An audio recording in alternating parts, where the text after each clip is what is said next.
Perjalanan karir Edi tergolong menarik. Karena setelah gagal dalam UMPTN, dia lulus masuk UGM tahun berikutnya dan meraih gelar profesor serta menjadi guru besar hukum pidana dalam usia yang sangat muda, 37 tahun. Saya masuk kuliah terlambat, kan 1 tahun nganggur. Saya SD terlambat. Iya, saya SD itu sudah 7 tahun lebih, hampir 8 tahun. Saya mau bilang, saya terlambat aja profesornya masih muda, apalagi kalau gak terlambat. Wakil Menteri Hukum dan HAM Edi Hiarij dengan tegas mengatakan, pihaknya tak bisa menolak setiap kali ada terpidana yang dikirim ke lapas setelah divonis bersalah pengadilan, meski kondisi lapas sudah kelebihan penghuni. Jadi apa salah Kemenkumham dengan overkapasitas? Gak ada. Karena kita ini, lembaga pemasyarakatan itu TPA, tempat pembuangan akhir. Dari suatu sistem peradilan pidana tanpa mereka bisa melakukan intervensi sejak awal. Sementara terkait dengan penyelesaian dan repatriasi korban kasus pelanggaran berat HAM, Edi mengatakan pemerintah harus ekstra hati-hati karena masalah politik, hukum, dan berbagai kepentingan ada di situ. Dimanapun di dunia ini, pelanggaran berat HAM itu penyelesaiannya tidak ada dalam waktu singkat. Saya kebetulan disertasinya mengenai itu, pelanggaran berat HAM. Ya, jadi dimanapun di dunia ini nggak ada dalam waktu singkat.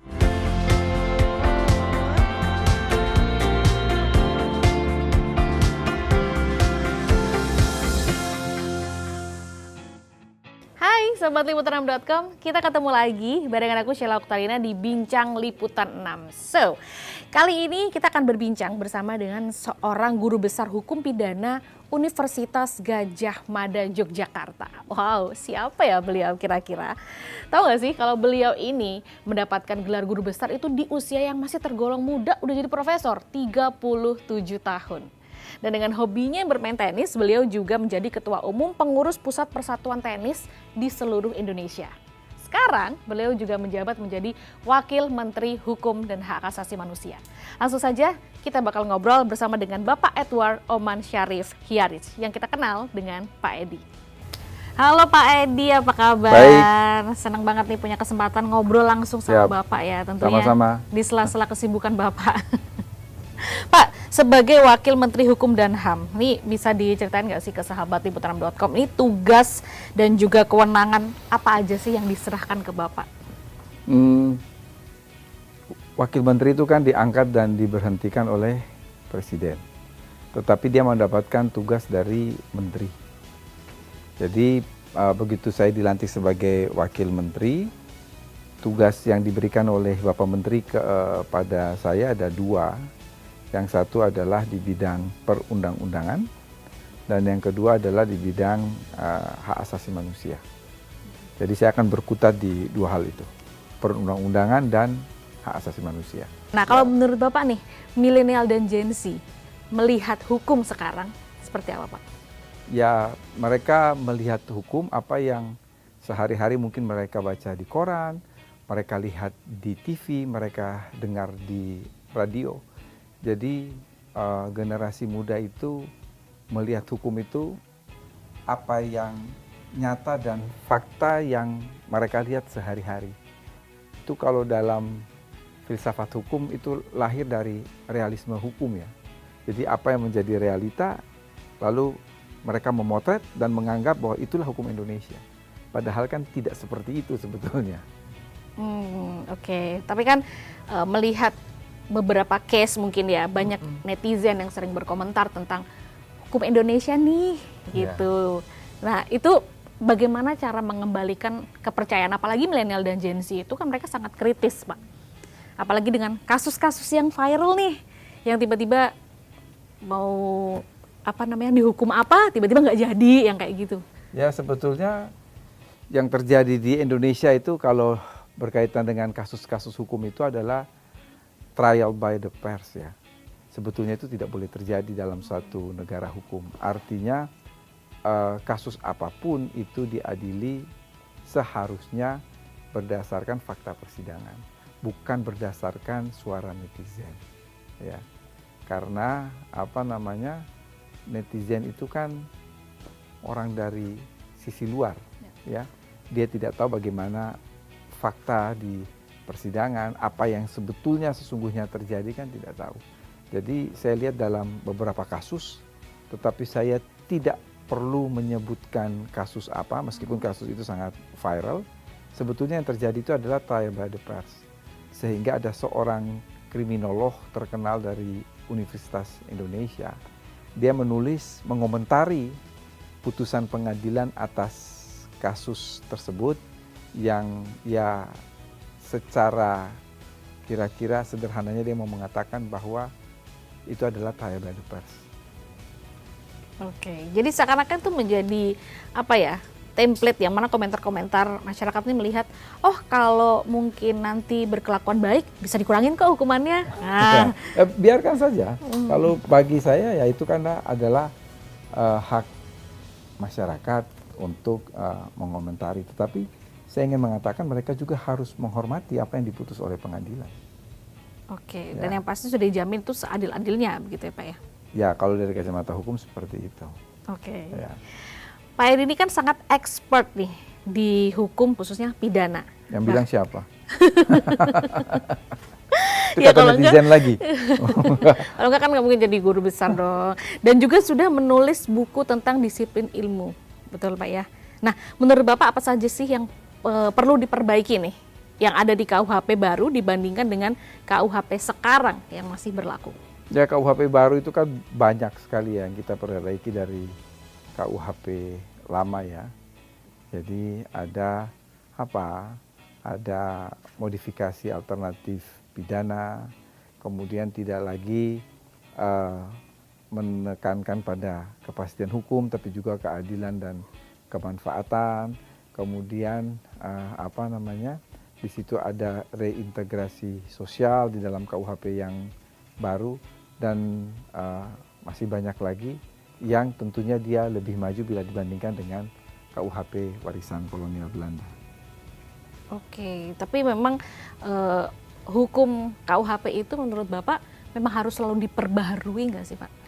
Dengan melihat perkembangan gitu. Begini, memang KUHP itu bukan satu kitab suci yang tidak bisa dirubah. Tetapi kalau kita mengkodifikasikan berbagai aturan dalam suatu kitab undang-undang seperti KUHP, itu para pembentuk undang-undang berharap dia berlaku untuk jangka waktu yang lama ya. Bahwa nanti ada perkembangan zaman, ada perkembangan teknologi, ada perkembangan dalam masyarakat, kita akan melakukan perubahan-perubahan, amandemen, yaitu suatu keniscayaan. Tetapi dari sudut pandang kita pembentuk undang-undang memang itu dibuat bukan untuk seketika tetapi untuk long time lah. Bahkan termasuk tiba-tiba ada revisi seperti itu Pak. Bukan karena something? Itu tidak. Jadi proses pembuatannya juga kan lebih dari 60 tahun. Jadi kalau sesuatu dibuat dalam jangka waktu yang lama dalam prosesnya, tentunya kita berharap dia bisa adaptasi dengan perkembangan zaman pun dalam waktu yang lama. Oke. Dan itu dimitingin kan ya sebagai tim RUU KUHP gitu. Betul.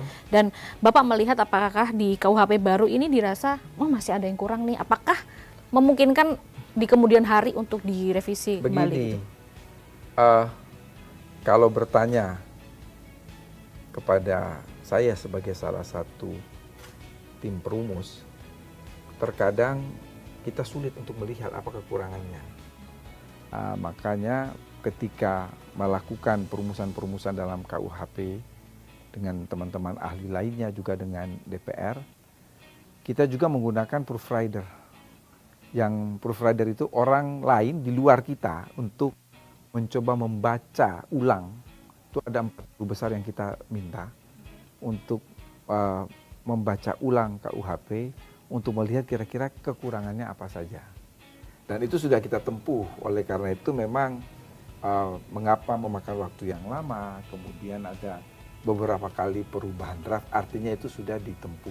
Namun kita sadar bahwa memang suatu kitab undang-undang hukum pidana itu tidak akan mungkin untuk memuaskan semua pihak, apalagi bagi Indonesia yang multi etnis, multi religi, multi culture, tetapi paling tidak ini yang dapat kita hasilkan untuk bangsa dan negara. Kalau boleh tahu nih Pak, biasanya dalam perumusan itu dilihat dari aspek apanya sih? Berbagai aspek. Jadi terutama bagaimana pandangan masyarakat ya terhadap suatu rumusan tersebut. Karena kita kembali kepada fungsi hukum pidana itu kan adalah fungsi melindungi. Yang dilindungi dari hukum pidana itu, siapa yang dilindungi oleh hukum pidana?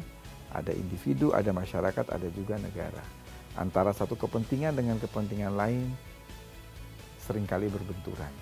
Jadi kita mencoba mencari win-win solution, mencari jalan tengah di antara berbagai kepentingan yang saling berbenturan itu.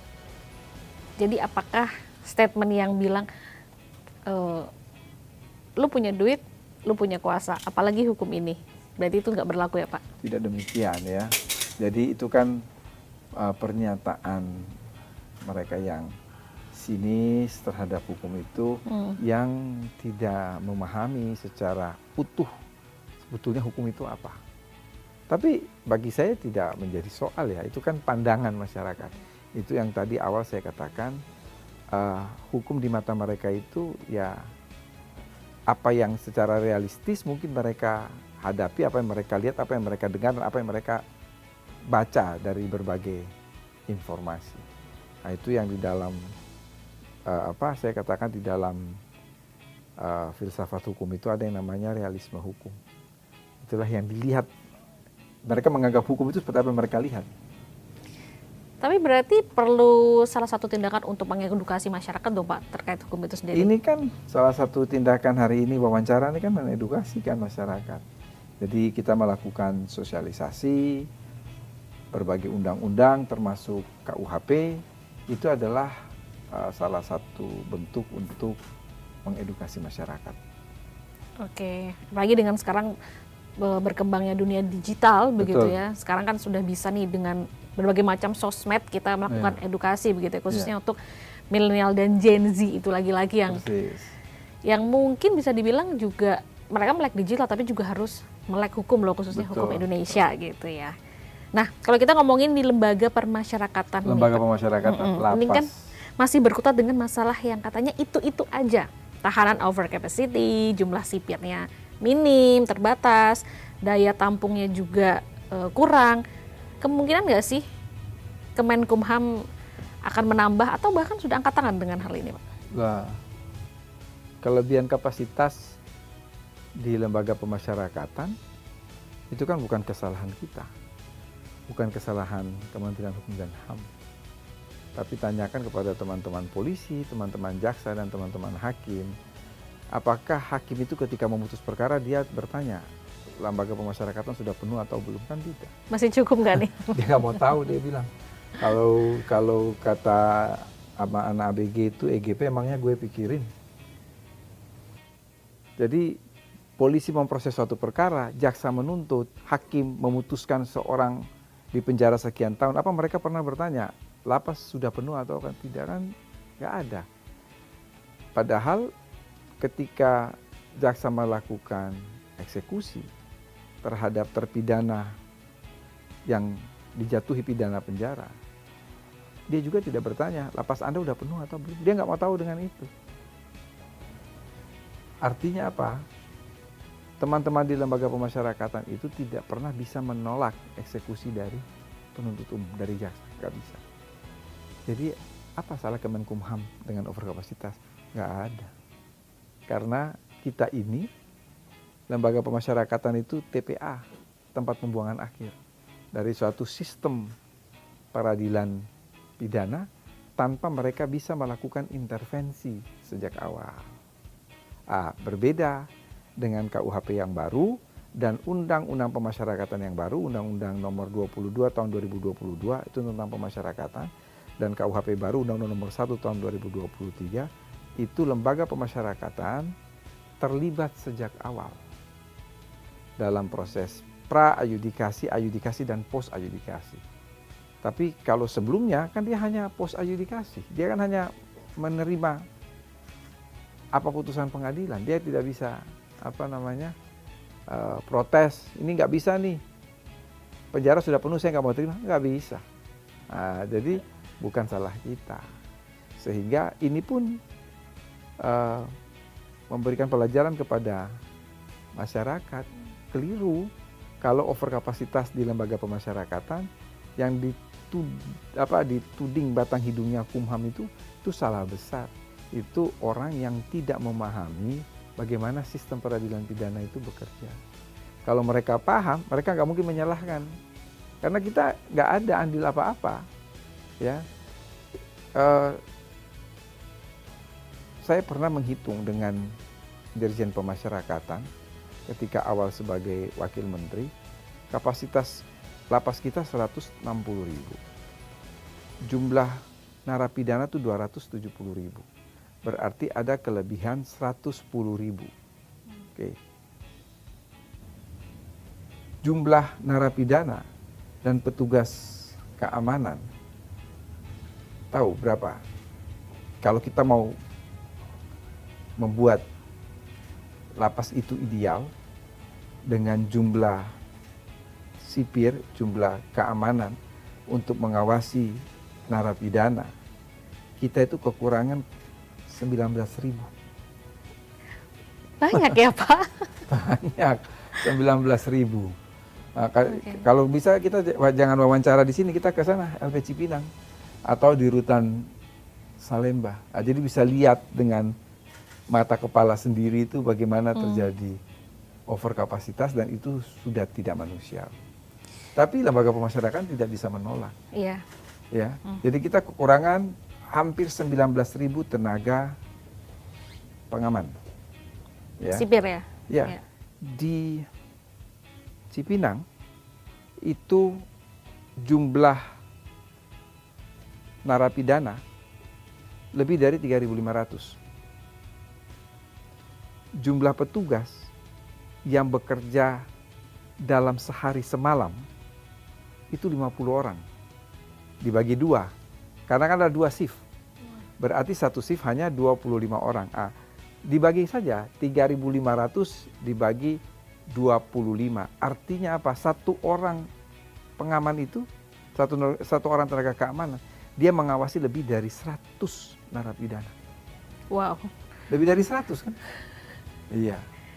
Jadi kan orang ya yang cuap-cuap di pinggir jalan yang nggak ngerti kan, ya kita ya udahlah, nggak usah dipikirin. Masih banyak yang harus dibenahi daripada kita memikirkan omongan orang. Tetapi dengan wawancara kali ini kan kita bisa menjelaskan kepada publik bahwa tidak mudah mengurus lapas di Indonesia, itu tidak semudah membalikan telapak tangan, itu tidak mudah. Itu berat sekali karena ada over kapasitas, dan tidak mungkin mengatasi over kapasitas itu hanya dengan memperbanyak lembaga pemasyarakatan. Itu kita bertolak belakang dengan sistem pemasyarakatan yang berlaku secara universal.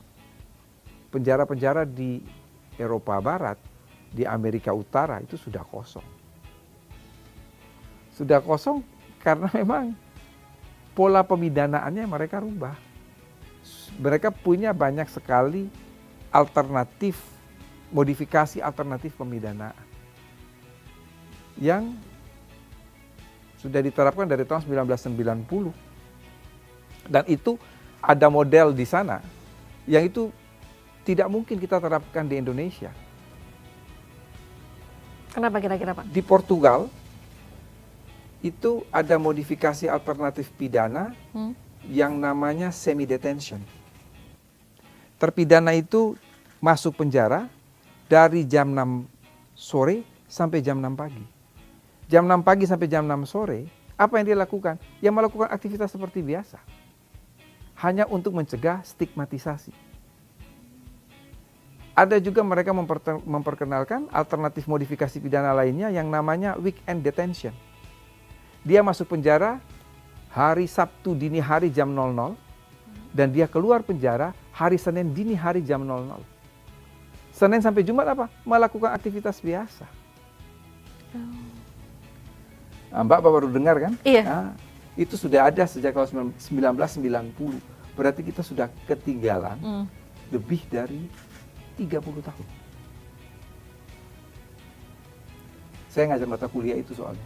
Oke. Sistem pemasyarakatan. Berarti kalau dilihat di Indonesia sendiri ini memang... Jadi kita ketinggalan lebih dari 40 tahun. Oke. Yes. Kan 90.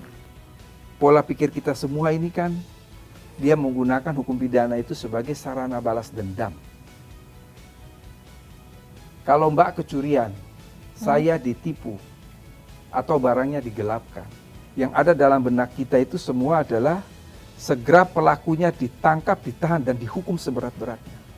Ya. Betul kan? Nah, itu pola pikir kita masih zaman Romawi kuno. Terus harusnya Karena gimana? menggunakan hukum pidana sebagai sarana balas dendam. Sekarang dengan KUHP yang baru, itu sudah tidak lagi. KUHP baru itu, kalau ancaman pidananya tidak lebih dari 5 tahun, maka hakim tidak boleh menjatuhkan pidana penjara. Pidana pengawasan.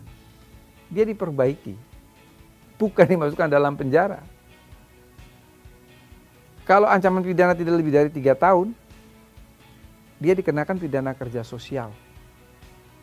Misalnya nih, dia karena kealpaannya mengakibatkan matinya seseorang karena kecelakaan lalu lintas, dia tidak dipenjara. Tapi dia dikenakan pidana kerja sosial. Kamu bisa bawa mobil kan oke. Kamu bawa mobil ambulans tapi tidak digaji. Itu namanya pidana kerja sosial. Cuman ada berbagai ketentuan.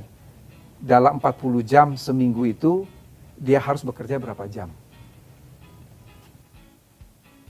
Sistem pemidanaan denda di luar negeri, itu saya katakan kita ketinggalan lebih dari 40 tahun. Mereka tuh denda itu betul-betul real, berdasarkan penghasilan yang kita peroleh.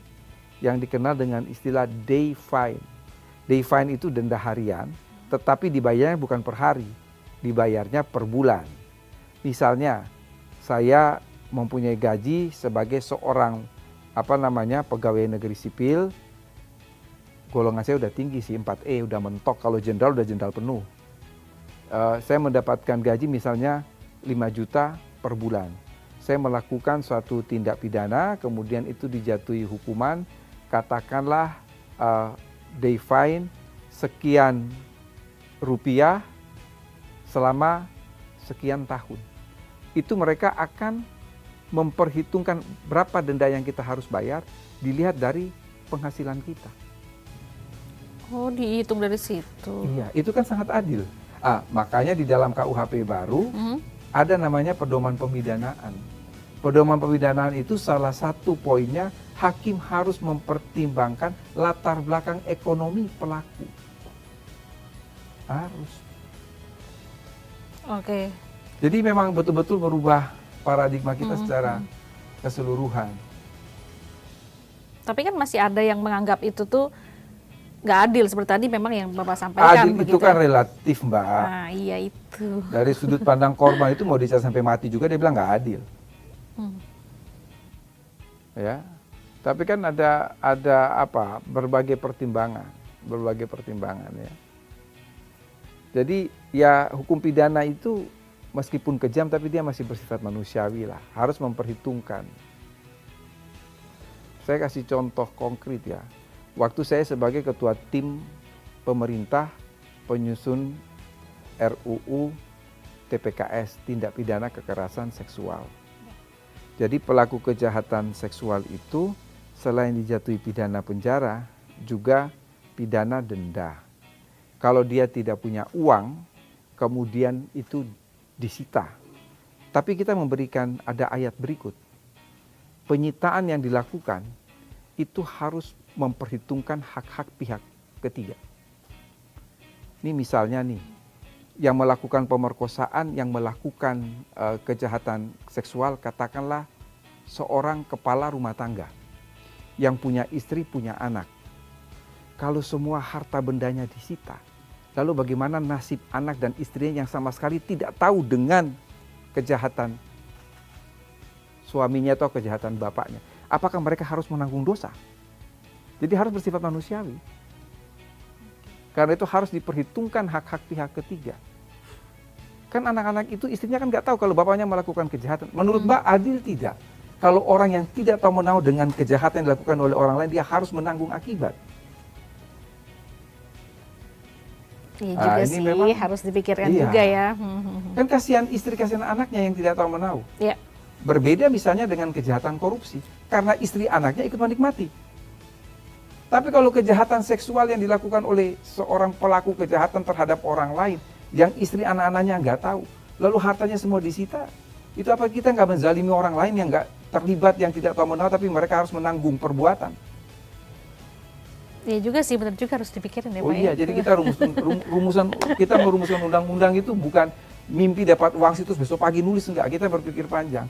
Cuman orang-orang di pinggir jalan ini kan nggak tahu, yang taunya kan protes. Oke, kita lanjut lagi nih Pak. Tadi kan terakhir, sebelum dijelaskan Bapak panjang lebar tentang hukum gitu ya di Indonesia ini, kita kan melihat memang bukan salah Kemenkumham loh kalau banyaknya narapidana, bahkan bisa dibilang penuh gitu ya.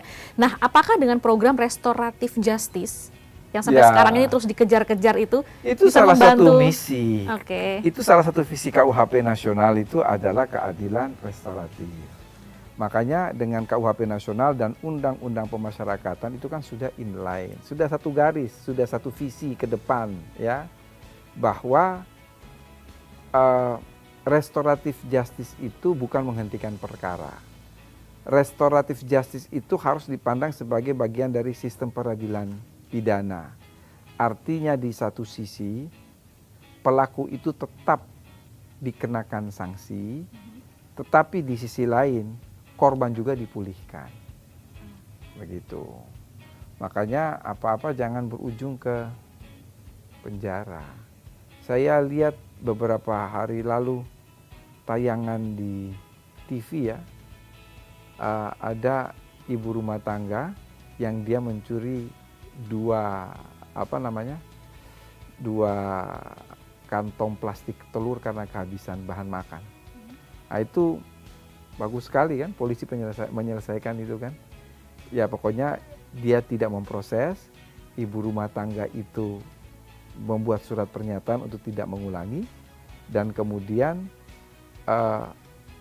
telur yang dia curi itu tidak dikembalikan ke salah satu gerai itu, enggak. Nanti kalau saya bilang namanya dibilang promosi lagi. Itu dibayar oleh kantor polisi. Oh, dibayarin ya. Dibayarin. Karena memang dia nggak punya uang untuk Iya, makan. iya. Kepepet lah istilahnya dia Kepepet. melakukan hal itu Jadi juga. ibu itu dia masuk ke itu salah satu gerai itu, Mhm. dia mencuri itu Telur. 2 kantong telur, itu satu kantong isinya 10 butir telur. Dia masukin ke jaket karena terlihat oleh CCTV. bukan CCTV. Terlihat oleh CCTV, kemudian begitu dikejar, di situ ada dekat pos polisi, kemudian ditangkap. Dia ngaku bahwa dia nggak punya bahan makanan, disurvei ke rumahnya, memang betul dia nggak punya apa-apa. Tapi mau saya katakan, ini rasa keadilan bagi teman-teman polisi yang menangani ini luar biasa ya. Jadi mereka tidak memproses, tapi mereka memberikan edukasi, lalu ibu itu harus membuat surat pernyataan untuk tidak lagi mengulangi perbuatan pidana. Telur 20 butir itu dikasihkan ke ibunya, lalu dia menyelesaikan pembayaran. Saya berharap tindakan teman-teman polisi yang mengalami kasus ini bisa dijadikan contoh. Ya.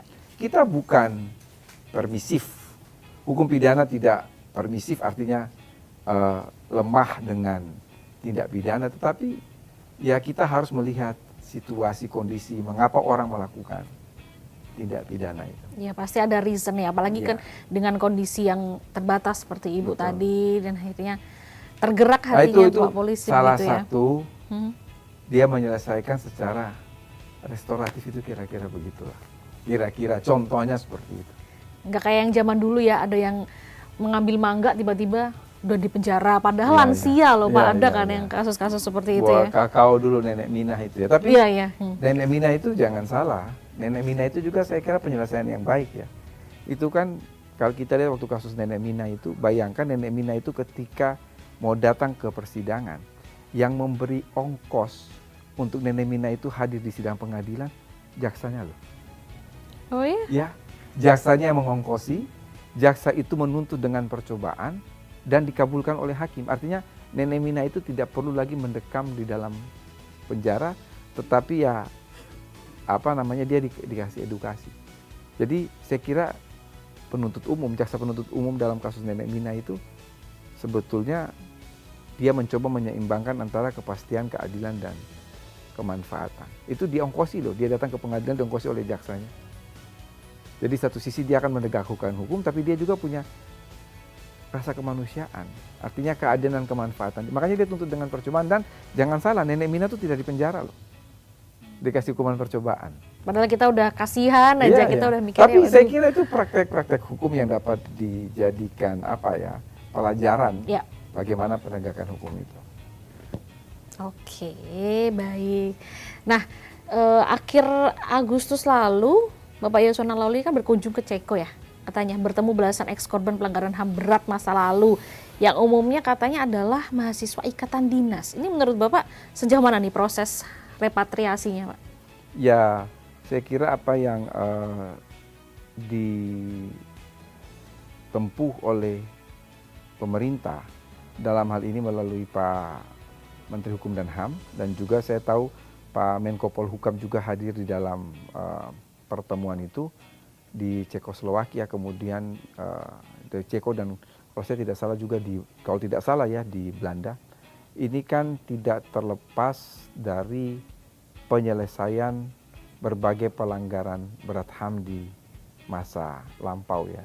Dan memang kita butuh waktu untuk itu, dan pemerintah meskipun perlahan tetapi pasti dengan adanya dibentuk oleh Presiden waktu bulan Agustus tahun lalu kalau saya tidak salah, dan itu hasilnya sudah disampaikan oleh komisi. Kemudian kemarin itu kan pertama kali kalau saya tidak salah di Aceh ya, di Aceh untuk korban-korban pelanggaran berat HAM di masa lalu, termasuk di dalamnya apa yang dilakukan oleh Pak Menko Polhukam dan Pak Menteri Hukum dan HAM ketika berkunjung ke Cekoslowakia, ke Ceko. Sorry, Ceko ya, bukan Ceko. Kalau dulu kan Cekoslowakia, sekarang udah dipisah. Ada Ceko, ada Slovakia ya, ke Ceko ya. Beliau ke Ceko. Tapi kenapa membutuhkan waktu lama sih Pak untuk pemulangan itu? Dimanapun di dunia ini, pelanggaran berat HAM itu penyelesaiannya tidak ada dalam waktu singkat. Saya kebetulan disertasinya mengenai itu, pelanggaran berat HAM. Ya, jadi dimanapun di dunia ini nggak ada dalam waktu Kenapa? singkat. Apakah ada kendala itu? Pelanggaran berat HAM itu penyelesaiannya lebih berat masalah politik daripada masalah hukum. Dimanapun di dunia ini. Kalau kita misalnya kita tarik dari tahun 65 sampai sekarang ya baru 65 sampai sekarang itu kan berarti baru 58 tahun ya. Nah, itu wajar lah dalam masa seperti ini. Memang tidak bisa cepat. Meliputi proses yang banyak yang gitu. Panjang, betul. Kan ini kan ada tidak ya tadi saya katakan masalah politik, masalah hukum, kemudian ada berbagai kepentingan di situ, jadi harus ekstra hati-hati dalam penyelesaian itu. Sensitif nih jadinya. Yeah. Harus ekstra hati-hati kata Bapak ya. Pak, ini kalau kita boleh tahu nih ya tentang Bapak nih sedikit. Bapak kok sangat menyukai ilmu hukum? Iya dong, kita harus kepo nih, sahabat Liputan6.com juga kepo. Bapak kok sangat menyukai hukum tuh apa sih Pak yang menjadi latar belakang awal dulu gitu kepikiran, oke, this is my passion. Hukum ya, gitu. suka aja membaca begitu kan. Membaca terus kemudian hukum ini kayaknya menarik, ya sudah memang menggeluti ilmu hukum. Jadi memang udah mungkin bisa dibilang kebayang nggak sih cita-citanya dulu waktu kecil emang udah pengen terjun di hukum gitu? Oh iya? Iya, dari kecil ya salah satu pelajaran yang saya suka itu kan sejarah ya. Nah, hukum itu kan sangat kental dengan sejarah. Oke, atau memang melihat dari background keluarga ada yang hukum juga gitu? Enggak ada, cuma saya sendiri satu keluarga. Oh ya? Iya. Dan bisa bisa fokus, bisa sejauh ini sepak terjangnya tetap konsisten di hukum. Ya kalau kita senang dengan apa yang kita geluti kan pasti akan berlangsung selamanya kan. Jadi nggak pernah ada pikiran untuk belok kanan, belok kiri Pak, untuk straight tetap ya? dihukum. Hukum aja terus Iya. ya, waduh. Dan kerja di hukum itu kan saya selalu mengatakan profesi hukum dan profesi dokter gigi itu sama, tapi ada perbedaan yang prinsip. Apa itu Pak? Modal dokter gigi dan modal sarjana hukum itu sama, mulut. Cuma dokter gigi bekerja dengan mulut orang lain, sarjana hukum bekerja dengan mulut sendiri kan kira-kira begitu. Terus pas pertama kali nih Pak dulu UMPTN dan gagal lolos, ini dulu aktivitas Bapak setahun sebelum ikut itu apa sih Pak? Dan akhirnya bisa lolos gitu? Main. Main apa? Ya ini aja pokoknya relax begitu, nanti 6 bulan mau UMPTN lagi baru belajar lagi. Begitu. Ya, di bimbingan belajar supaya lulus kan. Mantap. Ya. Soalnya kalau hidup lancar-lancar nggak ada gagalnya kan kayaknya nggak ada story yang menarik begitu ya. Nggak ada hidup ini yang mudah gitu ya Iya, prosesnya ya. Justru kalau segampang itu harus dipertanyakan. Tapi di usia yang tergolong muda, 37 tahun waktu itu menjadi guru besar. Gimana Pak rasanya? Biasa aja tuh. Kayak ya udahlah memang ini jalan hidup aku. Terus? Saya masuk kuliah terlambat. Kan 1 tahun nganggur. Saya SD terlambat. Iya. Saya SD itu sudah 7 tahun lebih, hampir 8 tahun. Saya mau bilang, saya terlambat aja profesornya masih muda. Apalagi kalau nggak terlambat. Wah itu dia. Mungkin bisa ya 30-an kali Pak ya, nggak 37. Terus pas lulus kuliah, Bapak ini kok nggak milih jadi jaksa atau pengacara aja seperti yang disarankan? Jadi, ya pengen jadi dosen saja. Kalau dosen itu kan mau tidak mau, suka tidak suka, dia harus membaca, dan membaca. Itu aja. Karena emang hobinya membaca. Memang hobinya membaca. Membaca buku, membaca situasi, membaca tanda-tanda zaman, semuanya kita baca. Ini kalau membaca termasuk membaca garis tangan, Oh. kan mirip-mirip dukun kan membaca garis tangan. Membaca situasi-situasi sekarang Iya. bagaimana Pak Indonesia ini Pak? Apalagi mendekati tahun-tahun politik ya panas ini Pak ini. Ya cukup saya baca dan untuk diri saya sendiri ya. Kalau saya baca buku ya itu diberikan kepada orang lain. Makanya kalau kita menggunakan kacamata di sini, ini membaca tulisan. Kalau di sini membaca situasi.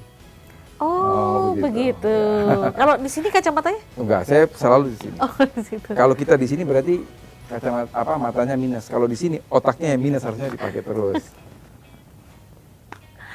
Oke, menjadi dosen, menjadi pengajar emang udah jadi kerinduan atau cita-cita Bapak dari dulu ya. Karena Iya. memang dengan hobi membaca, Bapak bisa memberikan ilmu juga untuk mahasiswa-mahasiswinya yang Betul. bermanfaat gitu ya. Betul. Kenapa? Kan banyak nih Pak hal-hal lain. Kenapa sih emang dari dulu suka aja gitu Suka. memberi sesuatu untuk orang lain? Saya dulu waktu kuliah semester 1, saya paginya kuliah, sorenya tuh nyari uang. Dengan cara apa? Mengajar di bimbingan belajar. Itu saya geluti dari tahun 93 saya mahasiswa sampai saya sudah jadi dosen. Tahun 2000 saya masih ngajar di bimbingan belajar. 7 tahun saya ngajar di bimbel. Karena memang hobi mengajar. Hobi senang aja, jadi mahasiswa pun sudah mengajar. Saya dulu waktu SD terutama kalau ada misalnya guru rapat, saya biasa ditugasi oleh guru untuk ya apa yang kamu mau, apa maksudnya berbagi ilmu, mau cerita apa begitu depan kelas, ya sudah depan kelas.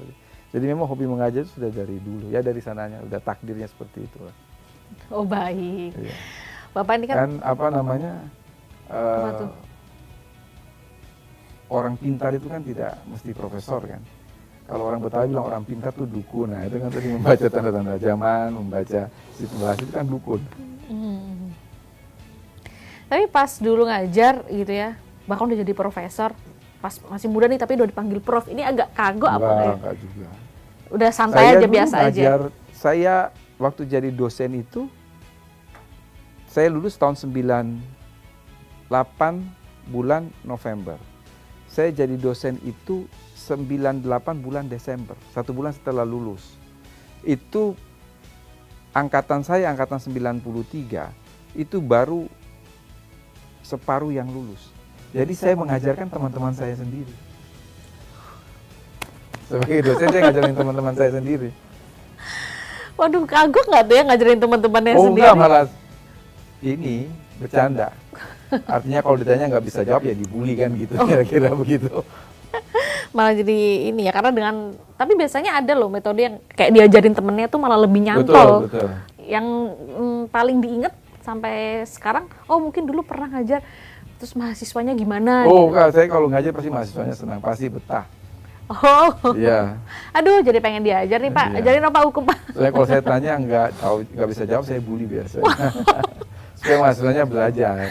Oh, Saya bisa takutnya kena jawab. mental Pak dibully Pak. Oh, enggak. Udah pressure aja ya. Nah ini kan kalau dilihat waktu Bapak yang sangat sibuk gitu ya, masih sempat bisa ngelakuin hobi nggak sih Pak? Berenang, main tenis, Oh, kalau tenis hobi. Saya tiap hari pasti olahraga. Pasti disempetin ya? pasti disempatin. Kalau kunjungan kerja di luar daerah pun, ajudan dan teman-teman protokoler itu sudah tahu.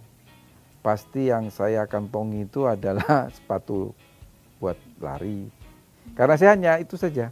Kalau tidak berenang, lari, tenis, ya tenis meja.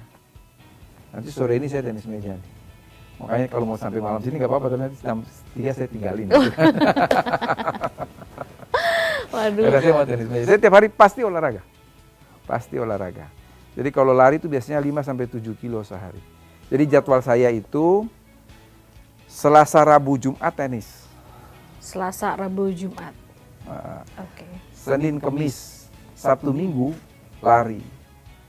Kalau lari itu pasti ada pendampingnya. Maksudnya kayak sekarang, kayak tadi pagi saya lari. Nah, ini sore ini saya tenis meja. Oh gitu. Tapi kalau misalnya hari Senin kemarin saya lari, Sabtu Minggu saya lari, sesudah itu pasti saya berenang. Kalau tenis ya sudah tenis saja, karena tenis itu menguras tenaga ya. Luar biasa, masih bisa ya. Harus Olahraga itu harus dipaksakan untuk tetap rutin. Makanya saya kalau pas kunjungan kerja dan waktu itu sangat ya high tide ya, padat sekali. Pasti begitu tempat gym buka di hotel jam 6 pagi, saya sudah masuk itu. Paling tidak untuk treadmill. Sesudah itu berenang 1 jam, ya 45 menit sampai 1 jam, lari sama berenang, baru aktivitas. Tiap hari itu. Tiap hari, yang penting harus olahraga gitu kan. Terakhir nih Pak, boleh nggak sih kasih pesan-pesan nih ya untuk teman-teman milenial dan Gen Z nih, sahabat liputan6.com, bagaimana pandangannya tentang hukum gitu yang tadi udah sempat kita bahas? Ya, saya hanya mau mengatakan begini ya, bahwa melihat hukum itu jangan secara kasat mata seperti apa yang kita lihat di TV, kita baca di koran, dan yang kita dengar mungkin di radio ya. Tetapi melihat hukum itu harus secara utuh ya.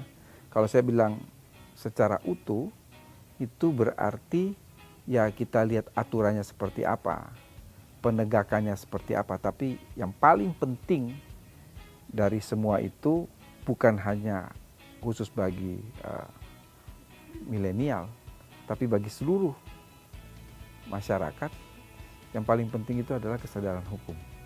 Itu yang paling utama. Karena apa? Karena kesadaran hukum itu akan menimbulkan tingkat kepatuhan kita kepada aturan. Itu saja yang ingin saya pesankan kepada teman-teman milenial. Saya selalu membandingkan dua negara secara ekstrim ya. Kalau satu ketika hukum itu ditarik dari Amerika, maka negaranya akan kembali kepada zaman the Wild Wild West. Manusia yang satu merupakan serigala bagi manusia yang lain. Tetapi satu ketika kalau hukum itu ditarik dari Jepang, masyarakatnya tetap tertib. Karena apa? Karena kesadaran hukum Amerika itu dia bersifat heteronom. Ada paksaan dari luar. Karena orang takut ada ancaman pidana dan lain sebagainya. Tapi kalau kesadaran hukum di Jepang itu otonom dari dalam diri sendiri. Karena dia punya budaya malu. Itu menciptakan kesadaran hukum sehingga tingkat kepatuhan dia kepada masyarakat, kepada hukum itu sangat tinggi. Sudah gitu ya, ini kalau cerita-cerita terus saya nggak jadi pingpong. Siap. Yang paling penting di highlight adalah kesadaran ya dari kita sendiri. Oke, kalau gitu. Seru sih ngobrol sama Bapak, bisa 2 hari 2 malam ya. Kan kalau boleh nanti kita main-main kesini ngobrol lagi. Boleh ya. Nanti kapan-kapan saya main ke sana ya. Oke, baik kalau gitu. Terima kasih, Terima kasih, Edi. Mari. Nah, sahabat liputan6.com, gimana? Seru banget kan ngobrolnya sama Pak Edi, bisa 2 hari 2 malam sih kalau dilanjutin ya. Karena jujur kita juga mendapat edukasi baru dari Bapak gitu ya tentang hukum. Dan yang paling penting adalah bagaimana kita masyarakat, khususnya untuk teman-teman liputan6.com gitu ya, milenial dan Gen Z, kita itu harus sadar akan hukum. Terutama dari hati diri sendiri nih. Ya udah, kalau gitu aku Sheila Kutana pamit mewakili seluruh kerabat kerja yang bertugas. Sampai jumpa di episode selanjutnya, tentunya di Bincang Liputan 6. Bye-bye.